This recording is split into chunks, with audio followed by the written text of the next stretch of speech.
Initiating broadcast signal in 10, 9, 8, 7, 6, 5, 4, 3, 2, 1.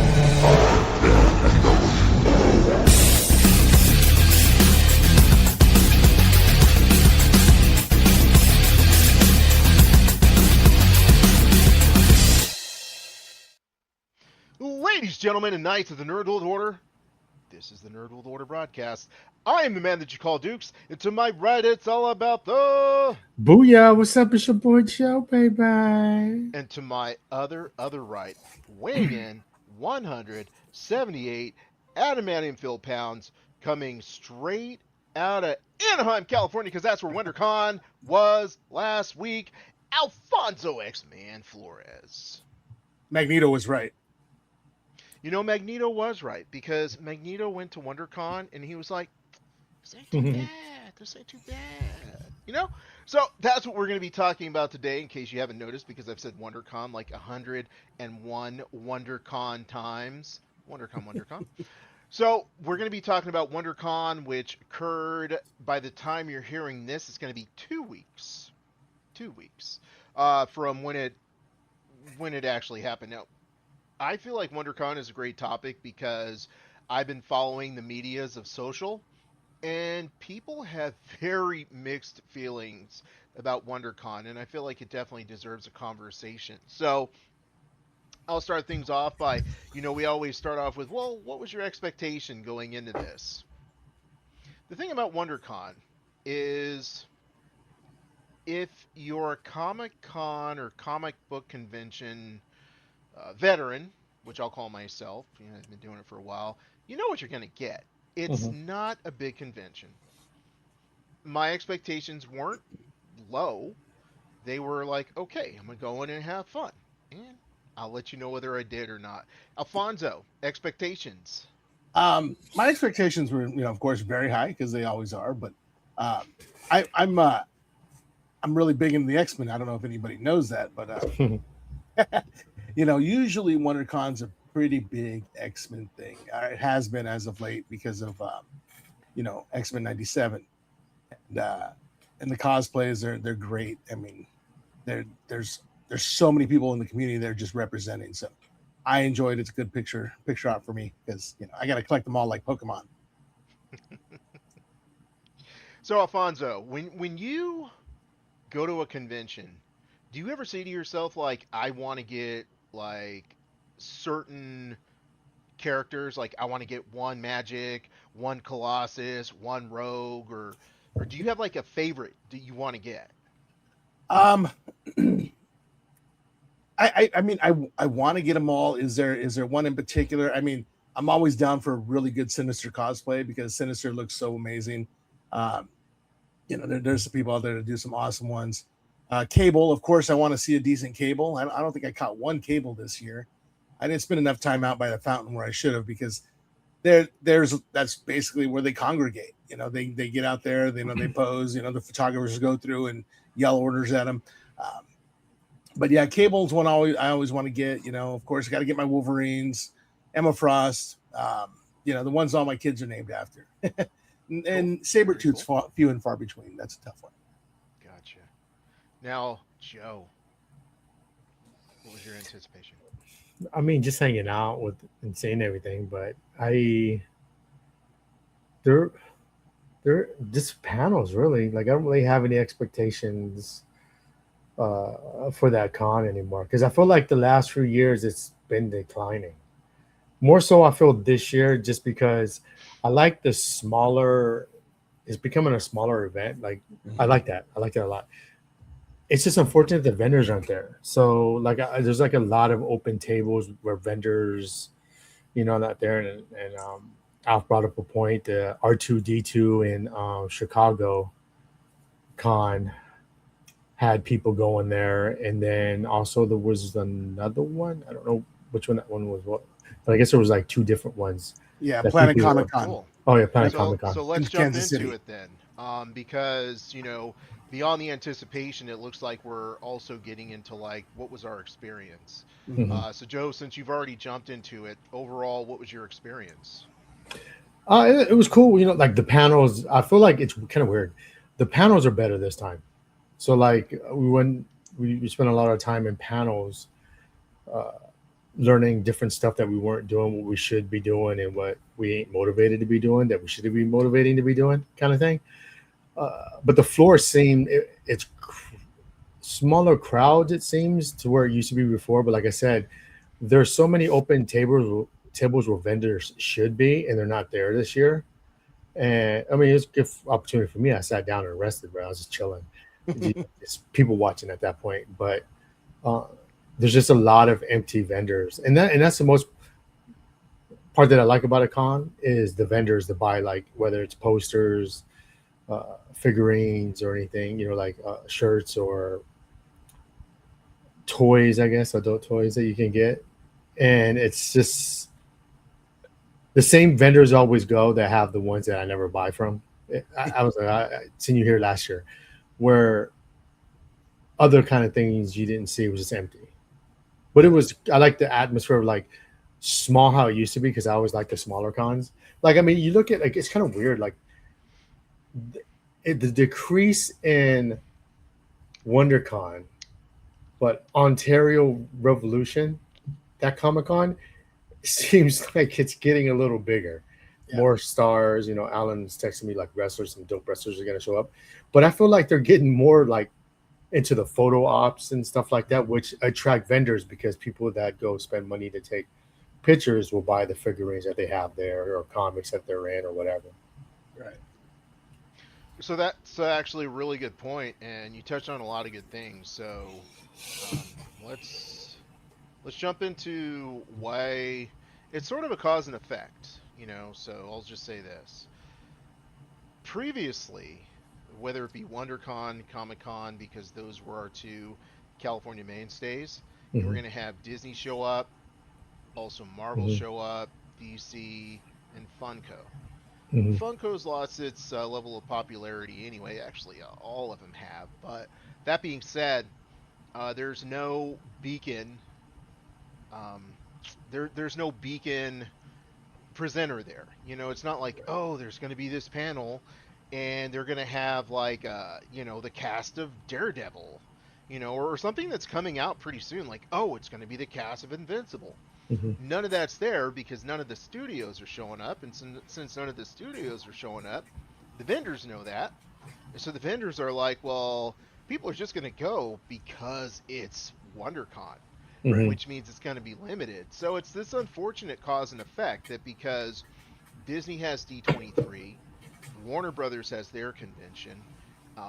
Obviously, every major studio has their own conventions now, so they moved away from the shows, their own shows. So that leads to less vendors. What do you guys think of that? Hmm.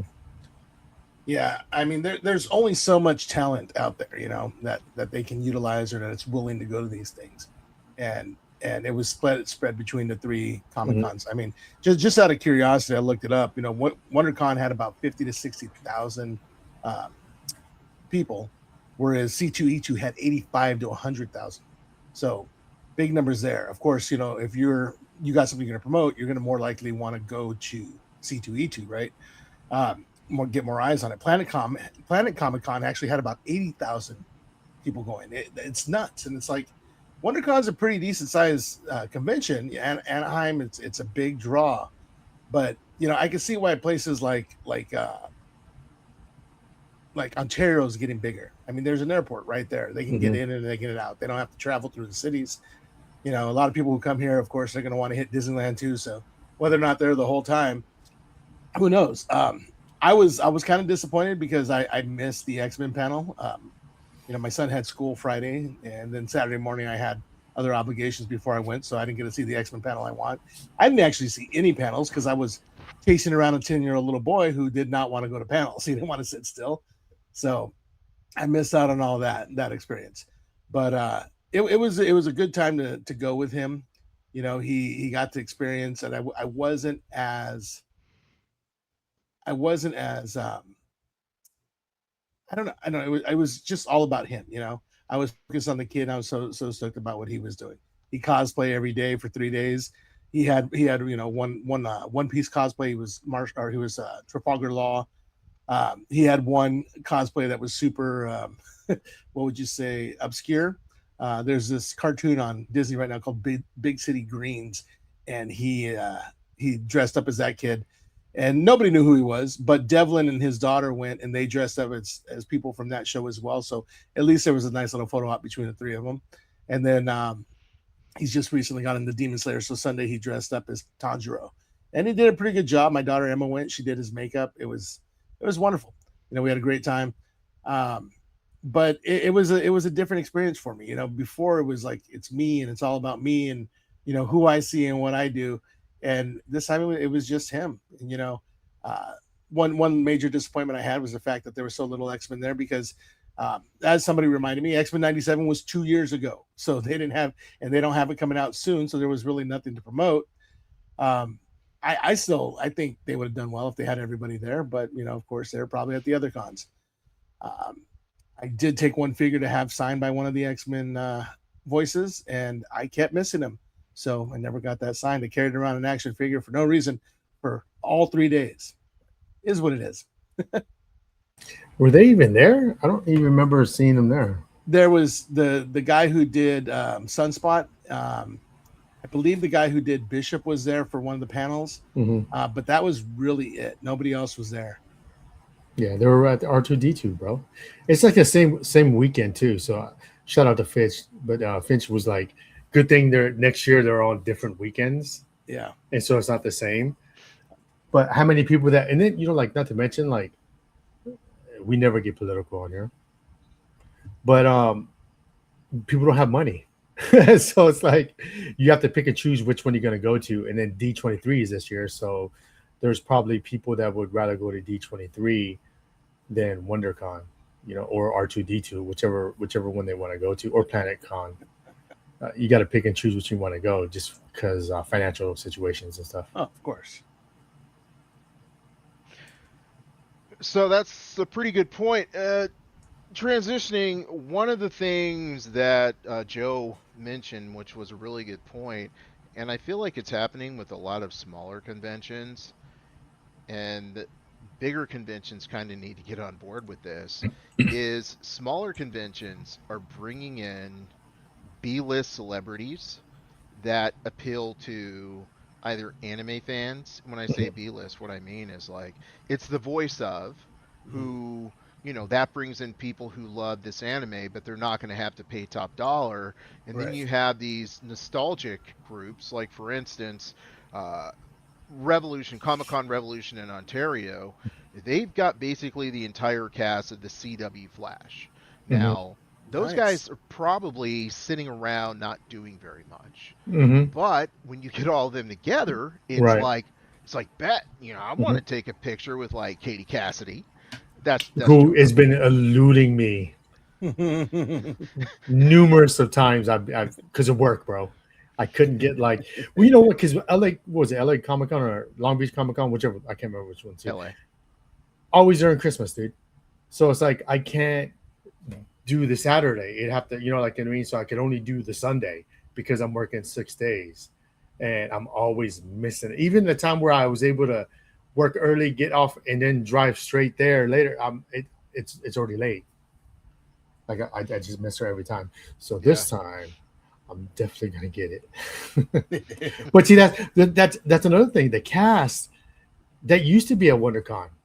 That if you go fact check us, and we always do WonderCon podcasts. If you go fact check us in the years, we've always said DC movies, those stars go to WonderCon. CW, DC Universe, no matter what show it was, always says that WonderCon. You always say about WonderCon. And now it looks like Comic-Con Revolution is like, because even then, because Alan was like, yo, there's a convention right by our house. Do you want to come down? And we went. Remember, it was small. It was a big convention center, but you walk it and it's quick. Now I feel like it's just coming into another level, dude. Like last time dang, dude. Remember we missed Road Dogg and Billy Gunn? We were getting ready to go. we were gonna go get pictures. Oh, you didn't know? but We didn't know. we only expect cash.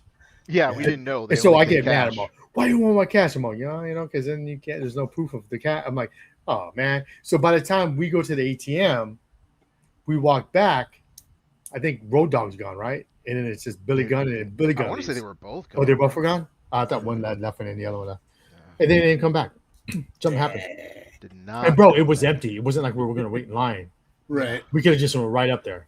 I feel like that's why they left, because they were probably there for like 30 minutes and nobody was there, but everybody was in line for Trish Stratus and gosh, I can't remember her yeah, name. I don't know her name, but man, so because Trish Stratus, that's all you gotta remember. yeah, so I feel like these smaller shows are creating what I'll call beacon celebrities, B-list beacon celebrities, where it's like, okay, we don't have to pay a lot for them, but people are going to show up. Yeah. To Joe's point, WonderCon just didn't do that. They don't do that, And so there's no reason for people to go to meet their favorite celebrities.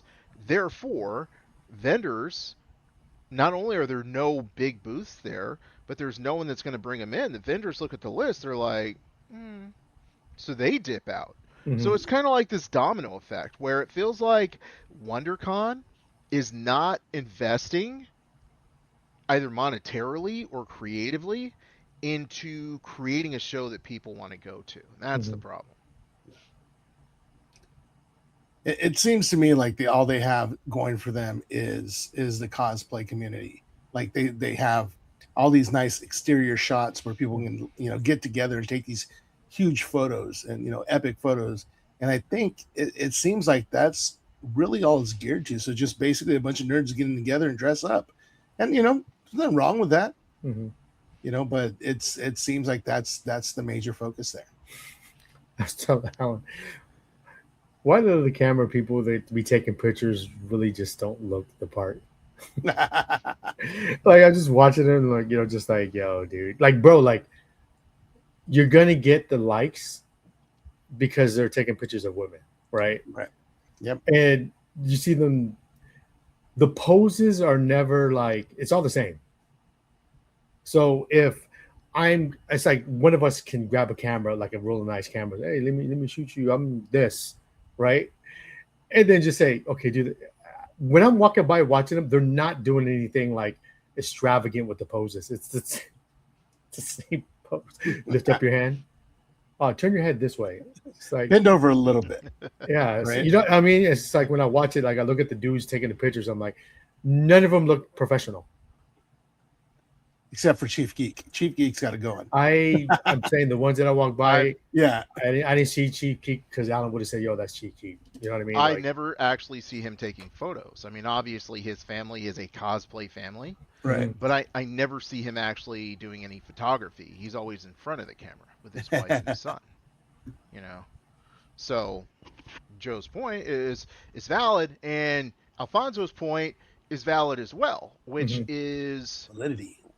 WonderCon is a very niche convention right now. Right.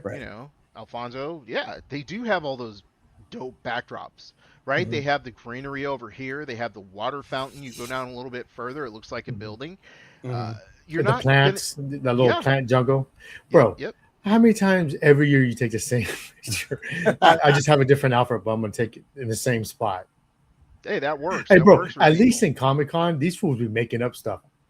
They're underneath the stairs, bro. They're in the alleyway, like in the back. You're like, dang, dude. You know what I'm saying? Like they be trying to think of doing something outside the box, dude. So the thing about WonderCon is you have your niche for the diehards, the people that are going to go to panels. You have your casuals that show up to walk around the floor, and you have your cosplayers. Yeah, and that's it. So I believe that's the problem. Now, let's jump over a little bit and talk about the panels. Alfonso, you didn't watch any panels, right? Not a one. Okay. What were your finds? What did you find? I found an old Juggernaut that I hadn't seen before from the old X-Men 90s collection, which is weird because I worked at a KB Toys where I've seen them all. Somehow I've never seen that one, so I was pretty stoked about that. Paid $15 Was for it in the that. box? It was in the box. It's on my son's wall right now. Nice. Why One why why why does Nate get it in his room and not the X-Men room? because there's not enough wall space, man. It's like the borders here are all it's all artwork. In his room, it's all figures. And there's one wall where it all goes down. I have some '97 figures behind me, but that's about it. And then I have statues. So it's like the toys are kid stuff. Come on. Kid stuff that he can't play with, right? Right. um, I Nate, said, don't touch it. every day he was there, he bought a sword from the same guy. So the first 2 days he got him at full price. And the third day when he went back, the guy's like, "Man, you can have a sword for $20." And Nate's like, "Heck yeah!" So he got 3 swords. He was super stoked. Cool. One of the coolest cosplays I saw was there was like an older brother and 3 younger brothers. And the older brother was Anakin, and the 3 younger brothers were younglings. And he was chasing him around a tree. I'll have to send you guys a video I got of that. That was hilarious, man. I Was like, that "Get him." outside? It was outside, yeah. Obviously, it was outside. Yeah. It was inside. Cool. So Nate picked up some swords. Right. You got a Juggernaut. Anything else? Let me see. I bought him. There's a guy who I should have got his name. He does a lot of work where he makes Stitch into a lot of different things. Like he'll do Demon Slayer, X-Men, One Piece. He does everybody from Stitch. So Nate every year, just every time he's there, he stops by and talks to the guy, and I was like, oh, I got to get something from this guy, and so he got a Demon Slayer Oh, that's Stitch cool. photo. So yeah, That's super cool. that was really nice. One of the swords Nate got autographed by. It was a Demon Slayer sword. It was Tanjiro's sword. He got it autographed by the guy who does the voice of Tanjiro's crow. So he's got a crow that basically sends him off on missions. It's like, but yeah, that guy kind of duped me, man. We're sitting there, we're talking, and I hate to be got, man. We're sitting there talking. He's like, "Oh, I got Tanjiro's sword." He's like, "Oh, hey, let me sign that for you." And the way he said it was, "Let me sign that for you." And Yeah. I'm like, "Oh, cool." I go, "You know what? That's really kind of him. I'm gonna go ahead and buy one of his pictures, have him sign that for Nate too." And he's like, "Okay, so that'll be $40 for the sword, $40 for the photo." I'm like, "You son of a..." Yeah. And then I was like, I didn't want to say anything. And Oh my gosh, that's why he's a crow, bro. yeah, that's why he's a crow. But he also does the voice of Polnareff on JoJo's Bizarre Adventure. A few Are others, they but I still really like making that. new episodes of that or new seasons?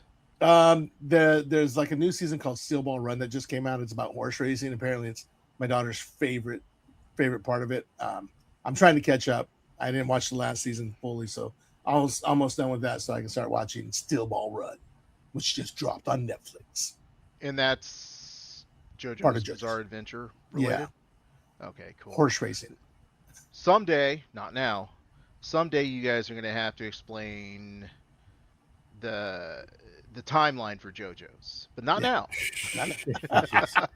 It's a crazy. The good thing about JoJo is it's a different art style. It's dope, Yeah. but it starts from the beginning where it goes from one person, he gets old, then it's a son, then it's a son's son, then it's a grand, and like it just goes down, bro. So like that's what's dope about it is the transition to. I got to give that guy Generations. props because it's generations, it's new storylines, you're not fixated in like the same ones, like One Piece. I love One Piece, but like I'm like, bro, can we end it soon, please? Because tomorrow's not promised, bro, and I want to be able to know what happens at the end. You know what I'm saying? That kind of thing, bro. But with JoJo, it's like it's just continuously like generation after generation. That's what's dope about it. There's one dude like is Yuddy does it. That's like that's probably my favorite season of JoJo is a guy like he's pretty dope. He's like a blue thing. Let's bring on some anime fans, and you guys can slice and dice through that. So, are you familiar with Anflux? Yes. Okay, so the artwork is very reminiscent of Anflux. Yeah, I can see that. Yeah. Cool. We'll have to bring someone on, and we can discuss that maybe in another episode. It might have to be Emma. That day, if she wants to jump on, I mean, Nate's been on an episode. You leaving your daughter out? Come A on few now. times. You've been on a few times. Yeah. Yeah. Nate, He Nate does comes in and drive-bys. regulates, But I picked up a yeah, here it is. Uh, back on camera. I picked up because this is like the most perfect thing for me because I'm like the do I need to turn that light off? No, it didn't help. Anyway, so You for can't those see it because you should have got a yeah. Raphael. Anyway, for those of you watching on YouTube, I have a mashup with Godzilla and Leonardo because Nice. Leonardo was like the uh, the leader with no sense of humor. So I love Leonardo and I love Godzilla. So it's like this perfect mashup. Like I No, it's saw it. not. Because Godzilla's ruthless, right? He can be ruthless, right? Full on, head on, and destroying stuff. That's Raphael, bro. It's not Leonardo. So for me, because I love Godzilla and I love Leonardo, the two of them being matched up is definitely a combination of something I love. So yeah, that's what I mean. Obviously, they pick Leonardo because whatever reason. I also got some art. This homie here. Yeah, you can see that. That's crazy. Anyway, I used to read this Sweet. comic book, and this other side here too. I used to read this comic book. Alfonso's probably Martial law. familiar with it. Martial Law. Bam. Yeah, Martial Law was this crazy comic book. It was like one of the first R-rated PG-13 comic books, and it's so obscure that when I saw the art for Martial Law, I was like, "Oh my god, that's so cool!" So I got it. Picked up a few comic books. The new Lightning Strike. Joe, I'll let you talk about that a little bit. It's actually a crossover. But Joe, I'll let you talk about that a little bit. You should go ahead. You should go ahead. So okay, and also I got some art, which Joe, you can jump in and talk about the art here in a little bit. But talking about things that we enjoyed about WonderCon. One of the things that I definitely enjoyed is the opportunity to see people like Jonathan, and of course Marcus and Marcus's wife, who I should remember her name because I mean, dude, I talked to her more than I talked to Marcus at the Facts. cons. But that being said, there are people who always love to see. It's like I see Team Lightning Strike, and I'm gonna be like, dude, let's see what they're doing now. So we had a great conversation with Marcus, as well as his team. So we got to meet Ray and Mike, and I've started reading the comic book, and it's a really interesting concept because if you read Lightning Strike, if you're not, you should be. But it's sort of like the next step, like, okay, you were this sort of hero that's on your own. Now you have an opportunity to be part of a team. What do you do? But this particular comic book, which is called Sincere, focuses on the villain and how the villain causes the story to progress. So it's super cool. Super cool idea. So they're just releasing a re-release of the comic book here within the next, I'd say, month or so. So definitely check that out. But sort of kind of digressing and getting back on topic, having the opportunity to see people that I respect, their work, whether it's just 5 minutes talking to Jonathan before he has to run off and do something. Fight crime. I love that. I love that. So Joe, I'll let you jump in on it. What'd you get? Well, I think I just got the comic that you got, and I got like you ever watch? Oh, if you watch Enter the Dragon, right? Oh yeah. Yeah. I just showed Nate the first time yesterday or the day before. Yeah, so I got some Jim Kelly. Oh, nice. Yeah, so we walked by and there was like a little placard, and I was like, and we were just talking about Jim Kelly too. I saw him because Alan had said something, and there's a line in the movie where he goes, "Oh," and I had just said that. It reminded me of Jim Kelly. I was like, "Oh, that's dope." And then to walk by and then see Jim Kelly there was dope. So I was able to get one of those figurines. Nice. Yeah, and then Joe had this whole conversation with basically Marcus's mentor, Ray, I believe it's Ray, about Jim Kelly. It was just like this weird, crazy synchronous thing with Jim Kelly, like the entire weekend for Joe. It was actually pretty cool.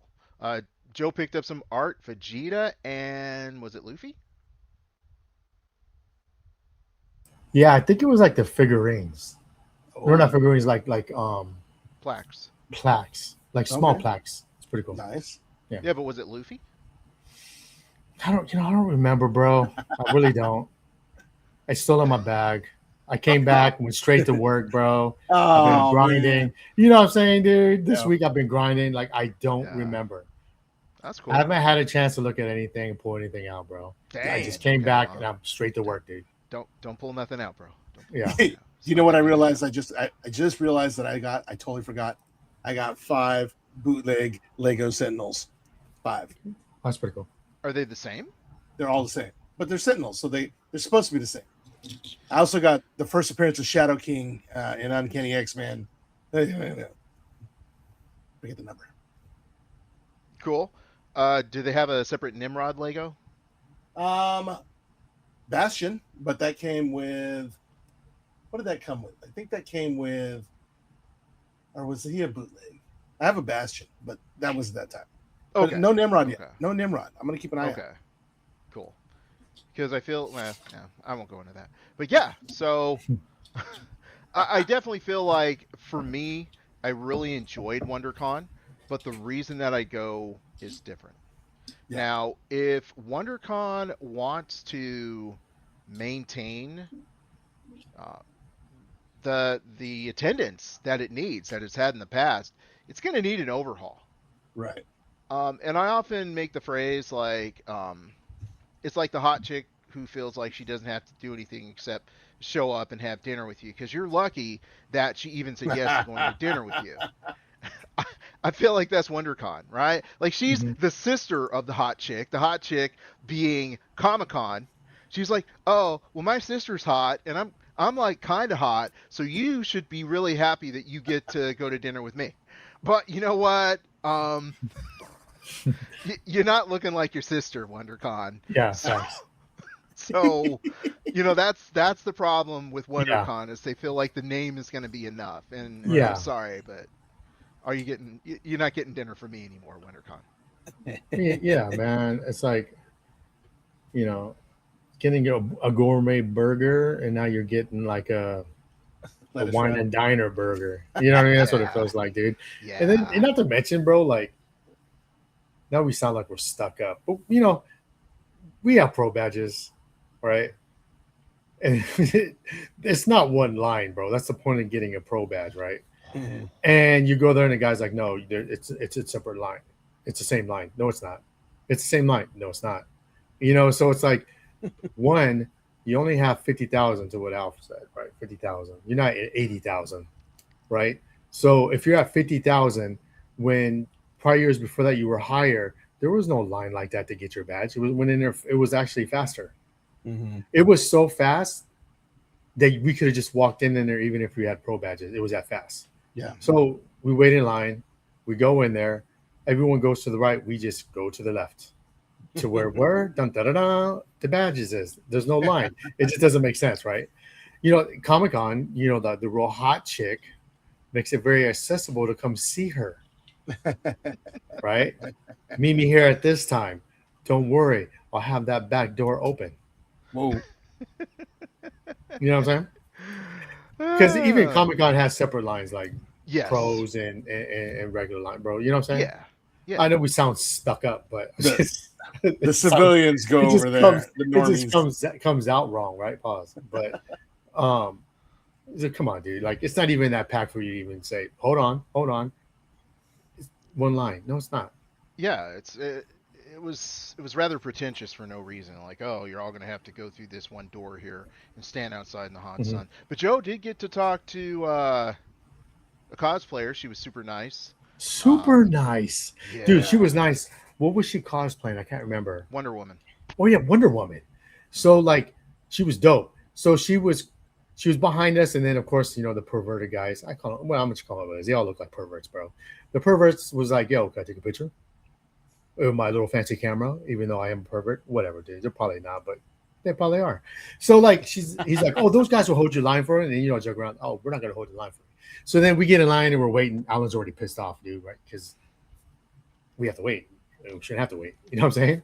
And we, after a while, we're like, yo, where's she at, dude? And we look in, and she's way back there, like probably like what 10 people back, maybe. Oh, dang. Hmm. Yeah, so she just got in line. So I tried to get her attention, and she looked over. I said, "Hey, come down here, dude." And then she comes back because she was actually in front of us. So she comes back in the front, and she was like, "Oh, thanks." I go, "Yeah, I don't know why. We were waiting for you." And she goes, "Yeah, I didn't want to be." I'm like, "You're in front. You're in front." You know what I mean? But she was cool, sitting there chit chatting, and then Alan. It's funny because Alan goes straight to the badges, right? The pro badges, and I stay in line just in case he gets that. It's that one line where you have to go back. And then I was talking to her, some dude's like, he tells her, he goes, yeah.